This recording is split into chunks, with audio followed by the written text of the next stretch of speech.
Welcome to the Fairy Tale God Divine Intervention Show. I'm Shirley Inkton, your host and storyteller of the Most High God. And I'm so happy that you are viewing this EP of the story in which God has given me to write. I'd like to always start by reminding anyone who's watching that this is an assignment for me. This is not something that I dreamed of doing when I was a little girl. Okay, it is an assignment from God, and I've learned through these 54 years of history and relationship with God that it's always better to be obedient than not to be, and that's what I'm trying to do. March the 15th, 2020, I had a divine visitation from the Most High God. It was in the middle of my praise because I had just finished an assignment that God had given me to do. And I was so grateful because that assignment had taken me so far out of my comfort zone, I didn't know how I even made it through. But God's grace is certainly sufficient. While I was praising God, God came, stood in the midst. I froze because if you've ever had a divine visitation from God, you know that it's not like anything that you can describe. In reverence, I listened. God said to me several things, but this EP is about how God sees God's people and how God's people see God.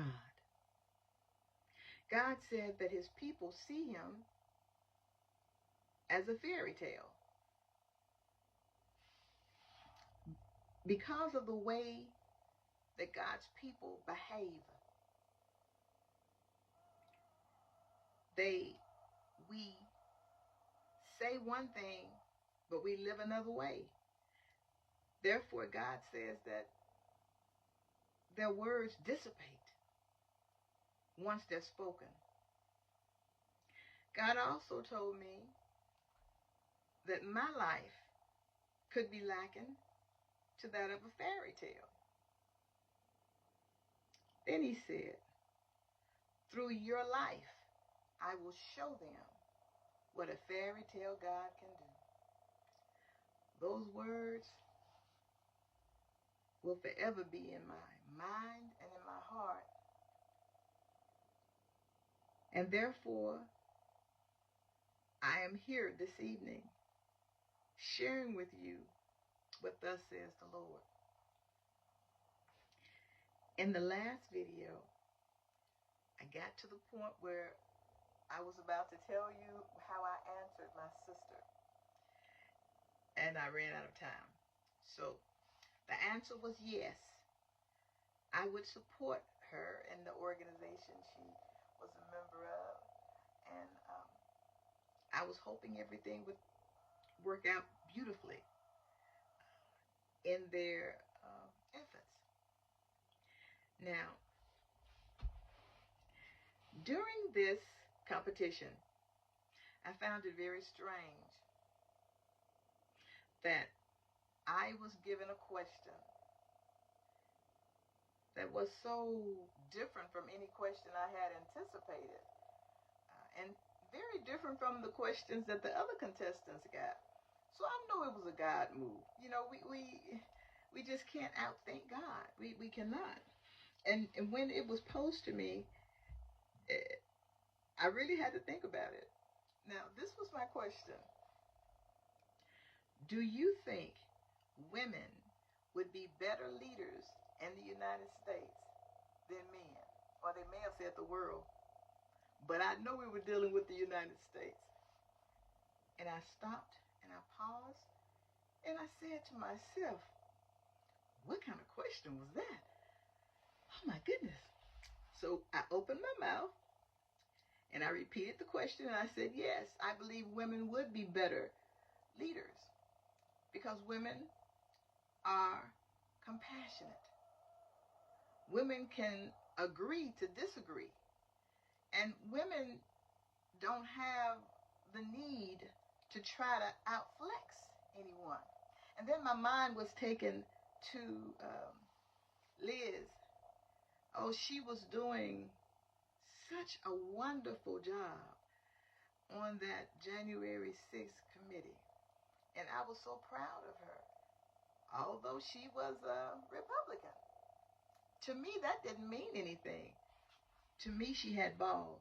She had the nerves to stand up for what was right. Yes, I'm talking about Liz Cheney. And I believe by her taking the stance that she took, that a lot of other women could really and truly feel her passion. We don't always have to agree on the same thing, but we all should be working toward the same cause. And when things get to the point where we don't think about the overall implications of choices that we make and how it will damage or uplift, then we have lost focus on what it is we're supposed to be about as leaders. Um, so anyway, I answered that question, and it just kind of left me going, God is gracious. And even in our contest, I was able to pull third place. Yay! And so the monies that I was awarded, I wanted to donate, and I did. They gave me the check, and it was written to the watershed. And the watershed is a place in Little Rock that does a lot of good work, service for people who are in need, marginalized people. So